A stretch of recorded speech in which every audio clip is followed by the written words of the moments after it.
Here we are back at it again. Another night, another video. Every time I come on here, it's the same thing. It's just things that be on my mind, things I be thinking about. And I love to come in here and discuss it with the people, right? So before we start and jump right into the topic, I want to tell y'all welcome. Welcome to the discussion as usual. If you're watching this on Facebook, give it a like, give it a follow. If not, that must mean you're on YouTube. So again, give it a like and a subscribe, right? And without further ado, let's get straight into the topic. What we talking about tonight? Let me start by saying this. Failure isn't fatal, right? Failure isn't final. So just because you fail at something or you lose at something, that's not the end, right? That's not the end. And you got to lose to win. And that's the topic of tonight's discussion, right? You got to lose to win, y'all. I'm pretty sure if you've been endeavoring in anything, then you understand that. So you got to lose to win, and we learning how to train for failure. That might sound crazy because you probably thinking, why would I train for failure? But it's training your mind and it's training your mentality, your body and everything for those days where you do fail, or for them times you do fail, or the circumstances and situations where you come up short, right? But this is what I want to start with. I want to start by saying this. Look, you only need four things to win, guys. You only need four things to win. And you might be like, nah, you might disagree. It's a lot of different things that you may believe that go into winning.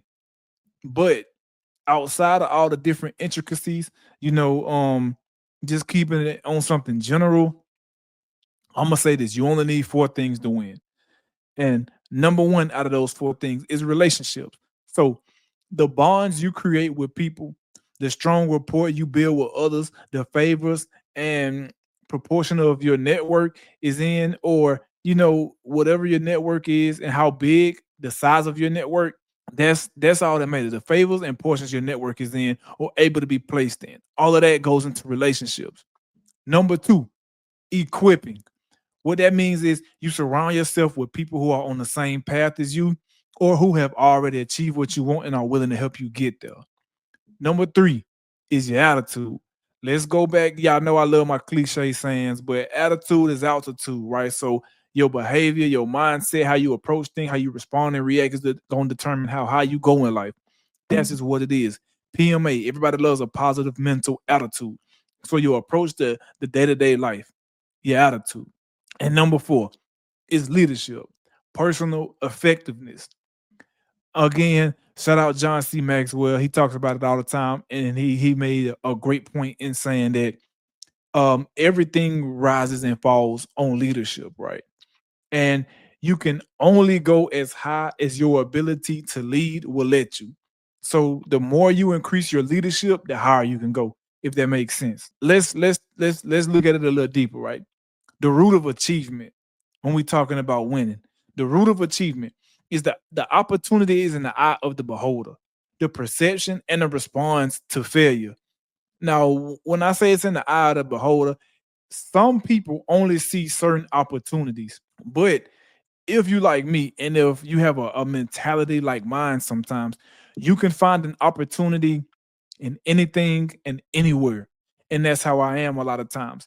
Not that I'm opportunistic, but if I'm doing something throughout my day-to-day life, if I'm just endeavoring in different things or I'm just grinding, working, and an opportunity presents itself, I'm going to take that opportunity because you never know when it may come around again. You know what I'm saying?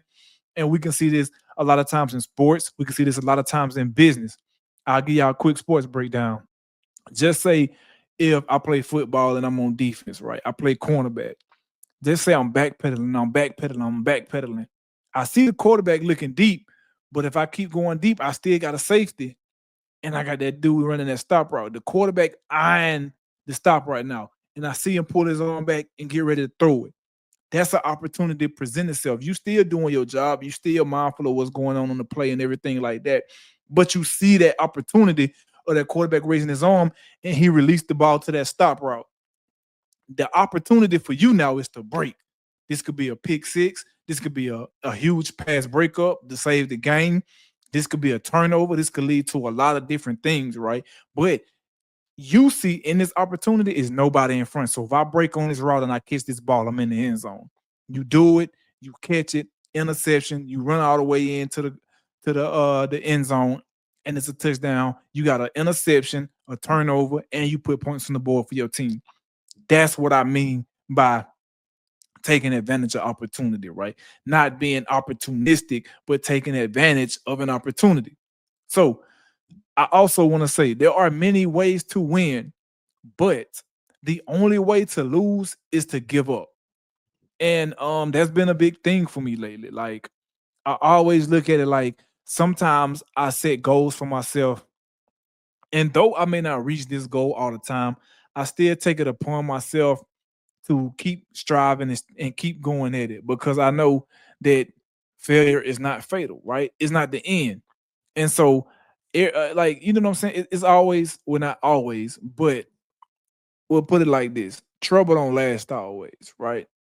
So the only way to lose is to give up. Even though you may be in a hard time, even though you may be going through something, you got to see that light at the end of the tunnel. So you should train for things that are more prevalent, like failure, poverty, and disappointment. On another video, I talk about having backup plans and why backup plans are stupid. The what 4 or 5 P's. Proper preparation prevents poor performance, right? That's what we have to think about. And my thing is always about preparation. A lot of times when I run into situations or hardships in life, and others may witness it and they say, like, man, like, how'd you overcome that? Like, have you ever encountered this before? How did you know that? And my thing is like, no, I've never encountered that before ever in my life. I've never went through something like that. I've never done something like that.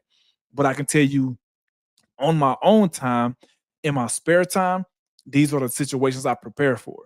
When I'm sitting up at night, when I'm staying up, when I'm working on my lonesome, when I'm going through things in my mind and replaying situations that happened in my life. These are things I prepare for. I prepare to fail, if that makes sense. But I also prepare to overcome that failure if it may happen.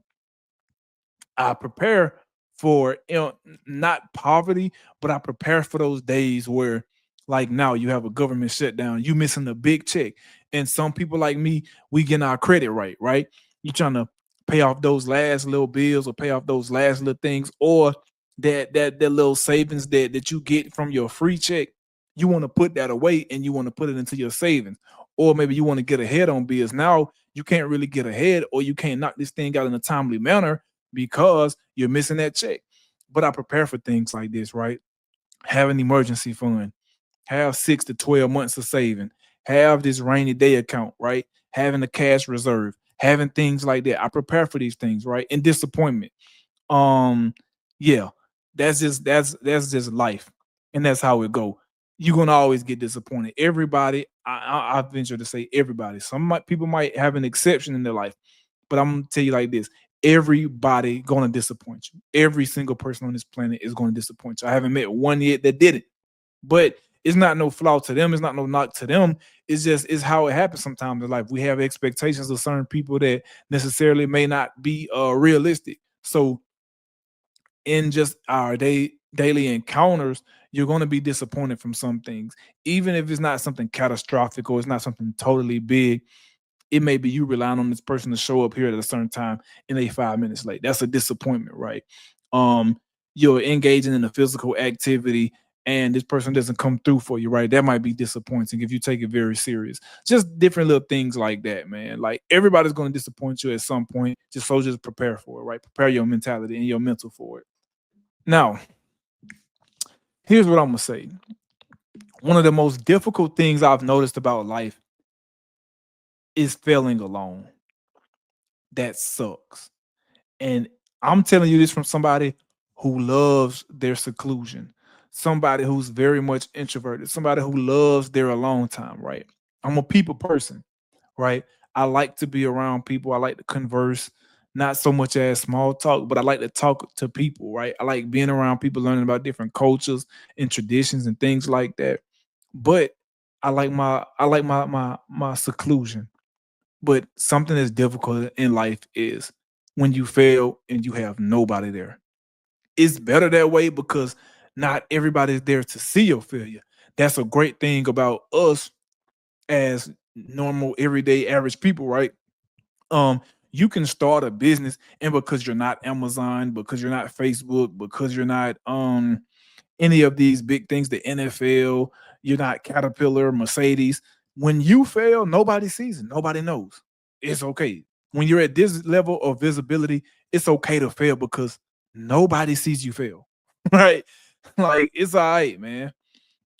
So that's why I like to tell people like just go for what you know, man. Whatever you want to do in life, just go for it because nobody's gonna know. I failed in I want to say almost three businesses now and been very close to losing it all, but I haven't.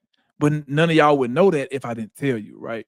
So that's the thing about it. But not that you necessarily need someone to fail with you, but some of us don't have anybody holding our hands, or you don't have a mentor, or you don't have that guardian, that coach, or you don't have that person just showing you the ropes, man. A lot of us don't have that. You may not have someone to rely on to coach you up, and so you have to teach yourself and be very self aware to learn from your own failures. That's a big thing. The self awareness is huge when you're failing alone, right? So, one major thing that I agree with from a book I read was a lesson is repeated until it is learned. That goes without saying, honestly. And the brain does this because it is at its core it's lazy. Our brain is lazy. Okay, that's why we like patterns. That's why we like the same thing. A lot of people don't like change. A lot of people don't like adjusting things like that. The brain is lazy, so you have to force it to change. So it wants to develop habits, which makes it much easier to carry out demanding tasks. Another major point. Well, let's say this. A major point that I had to disagree with in the book I read is that there are no mistakes, only lessons. When one learns a lesson but yet doesn't maintain the discipline to repeat the right choice on the daily, then yes, that is a failure and that is a mistake. Kind of contradictory towards the statement that I agree with. But many people do this thing, many people do the wrong thing or make a wrong decision when they ultimately know it's not conducive. Inevitably, they are succumbing to their emotions, which is natural and is human. Not making an excuse for it, right? And I'm not condoning it, but I'm saying that it happens, right? I don't believe that there are no mistakes. I heavily disagree with that, right? There are no mistakes. Like everything happens for a reason. Sometimes things gonna happen out of your control, and it was for no reason at all. And I can tell you that especially because of the life that I'm in now. Like a lot of stuff happens out of your control for absolutely no reason at all. Zero reason at all. And you have to accept that. Sometimes things gonna happen to you. And I heard a CIA agent say this on the podcast. Sometimes things happen to us or happen in our life, and we say, oh, like why me? Why did this happen to me? Why did this person do that? Or why did this situation turn out to be that? Sometimes there is no why. Sometimes there is no why. So it's better for you to just accept what it is and move on about life. Sometimes you just got to accept this person's a crappy person, or hey, this plan or this strategy, it fell apart. There is no why. There is not a why that you can find right now or in the near future. So just move on with life and learn from it and grow from it, right? And you might be saying, how can I learn from something if I don't have a why?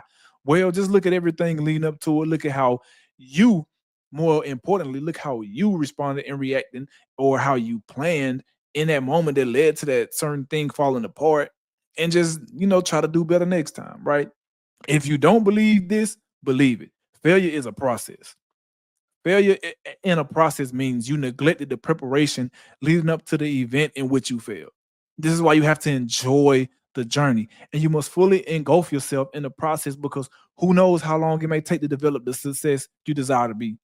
That's another big thing for me. Like, I don't know how long it's going to take, and I honestly don't care how long it's going to take for me to live the life that I desire to live. So while I'm here, that's been my main thing. Like, I want to have fun. If I'm not having fun, I don't care. I don't necessarily look at like, oh, this is hard, or this point in my life is difficult. I've endured so many difficulties in my life. I've overcame so many obstacles, but I can look back and say, like, during that process, I had fun. Like it was fun overcoming those things. It was fun finding a solution to all the problems I had. And yeah, it might suck in the moment, but you learn so many different things, and you venture out and you get out of your comfort zone, and you have to do so many things to grow from that, that you start to realize like, okay, this part of the journey, this part of the process. So it's fun, right? And which is why I say failure is a process, right? But there are things you can do to combat that. Now, also, failure is subjective. What you may see as a failure might actually be just a setback, right? A minor setback for a major comeback. What you see as a failure in your eyes could still be success to others. It's all about how you define it, right? And we all have a love-hate relationship with failure. So I can attest to this big time. I always go over this in my thoughts. Like sometimes I have a goal, in my little side hustle or business. I always like set a goal for myself. And at the end of the week, when I don't reach that goal, I'm kind of like, dang, man, like I came up short.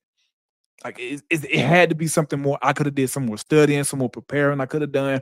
But at the same time, again, I have to look at it like a lot of people don't even have this opportunity to do this. A lot of people don't even have the knowledge and the information and the privy to a lot of information that I have to be able to make these decisions, right? To even have this opportunity. So again, I just have to be grateful and be thankful and not necessarily look at it as a failure, but just look at it as a lesson, and that's just all it is. That's that love hate relationship we have with failure. But that's just me. I'm competitive. I set a lot of goals for myself. Shoot, dang near. Sometimes I set new goals for myself every day. But that's just part of it. That love hate relationship we have with failure.